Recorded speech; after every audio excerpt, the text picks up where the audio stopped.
Garden রিচের সাথে garden rich শিপইয়ার্ডের সাথে যে চুক্তিটা ওটা বাতিল করা হয়েছে, এটুকু আমি জানি। এটা তো অনেক পুরনো, অনেকদিন আগেই করা হয়েছে।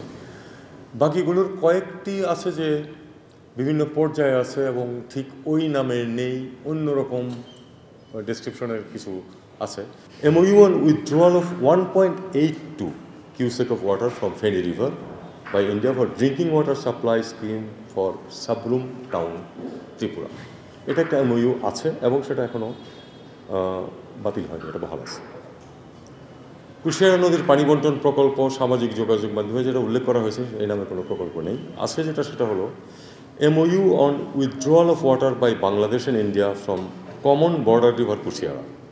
এটা একটা সমঝোতা স্মারক 22 সালে স্বাক্ষরিত হয়েছে। এই সমঝোতা স্মারকটা এখনও স্থগিত হয়নি। বন্দরের ব্যবহার সংক্রান্ত সড়ক ও নৌপথ উন্নয়ন চুক্তি সামাজিক যোগাযোগ মাধ্যমে যেটা বলা হয়েছে, এরকম কোনো চুক্তি নেই। আছে একটা চুক্তি, সেটা হলো agreement on the use of Chattogram and Mongla port for movement of goods to and from India between Bangladesh and India. এটা বাতিল হয়নি। ফারাক্কা বাঁধ সংক্রান্ত প্রকল্পে বাংলাদেশের আর্থিক সহযোগিতা প্রস্তাব, এ ধরনের কোনো প্রকল্প নেই। সিলেট শিলচর সংযোগ প্রকল্প, এই নামে কোনো প্রকল্প নেই। পেট্রোলিয়াম পাইপলাইন সম্প্রসারণ চুক্তি, এরকম কোনো চুক্তি হয়নি। আপনারা জানেন যে একটা পাইপলাইন নুমালীগড় থেকে পার্বতীপুর পর্যন্ত আছে। এটা সম্প্রসারণের জন্য প্রাথমিক আলোচনা হয়েছিল একসময়, কিন্তু যে বলা হচ্ছে যে সম্প্রসারণ চুক্তি, এরকম কোনো চুক্তি নাই। ভারতীয় অর্থনৈতিক অঞ্চল প্রকল্প মিরসরাই ও মংলা, ভারতীয় লাইন অফ ক্রেডিট যেটা আছে, এই বিষয়টি বাতিলের প্রক্রিয়া চলছে। বাতিল হয় না, বাতিলের প্রক্রিয়া চলছে।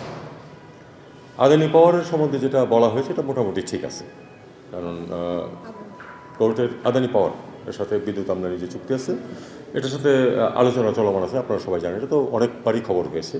এটা পুনর্বিবেচনার জন্য বা এটাকে রিফ্রেমিং করার জন্য আলোচনা চলছে, এটা চলমান। কোনো চুক্তি যে হয়ে গেছে বা বাতিল হয়েছে এরকম কোনো কিছু নেই, পুনর্বিবেচনা হচ্ছে আসলে।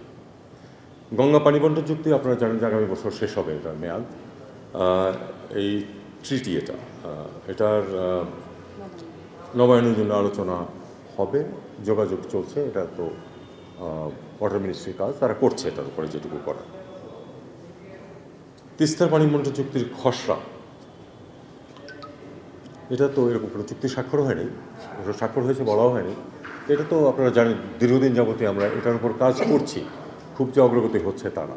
যখন একটা প্রকল্প নেওয়া হয় কিন্তু লাভবান হবে ধরে নিয়েই কিন্তু সেই প্রকল্পটা নেওয়া হয়।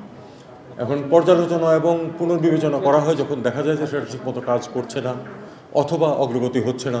যেমন অনেক ক্ষেত্রে আমাদের লাইন অফ ক্রেডিট যেগুলি এসেছিল, আপনারা জানেন যে দীর্ঘ সময়েও দেখা যায় যে একটা লাইন অফ ক্রেডিট এসেছে, সেটাকে আমরা ইউটিলাইজ করতে পারছি না।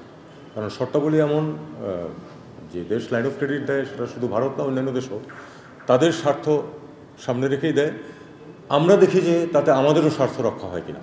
আসলে তো পারস্পরিক স্বার্থ বিবেচনায় তো প্রকল্প নেওয়া হয়। অনেক ক্ষেত্রে ভারতের ক্ষেত্রে আমরা দেখেছি কোনো ক্ষেত্রে যেসব শর্তাবলী আসে, বিশেষ করে ওই প্রকিউরমেন্টের যে শর্তাবলী আসে, সেটা অনেক ক্ষেত্রেই বাস্তবসম্মত হয় না, তখন আমরা সেটাতে পিছিয়ে যাওয়ার চেষ্টা করি বা এগোই না। এটা হচ্ছে কিন্তু মানে লাইন অফ ক্রেডিটগুলি আপনারা যদি পর্যালোচনা করেন দেখবেন যে যত তাড়াতাড়ি মনে করা হয়েছিল যে সেগুলি বাস্তবায়ন করা যাবে, সেটা করা যায়নি। কারণ পার্সেন্টেজ অফ প্রকিউরমেন্ট যেগুলি দেওয়া হয় সেটা অনেক সময় বাস্তবসম্মত না। না, ভোগ করতে পারছে না, এভাবে দেখতে হবে আমাদেরকে, যে এটা আমাদের মনে হচ্ছে যে আমাদের এটাতে যেইভাবে এটাকে উপস্থাপন করা হয়েছে সেটা আমাদের জন্য বাস্তবায়নযোগ্য না অনেক ক্ষেত্রে।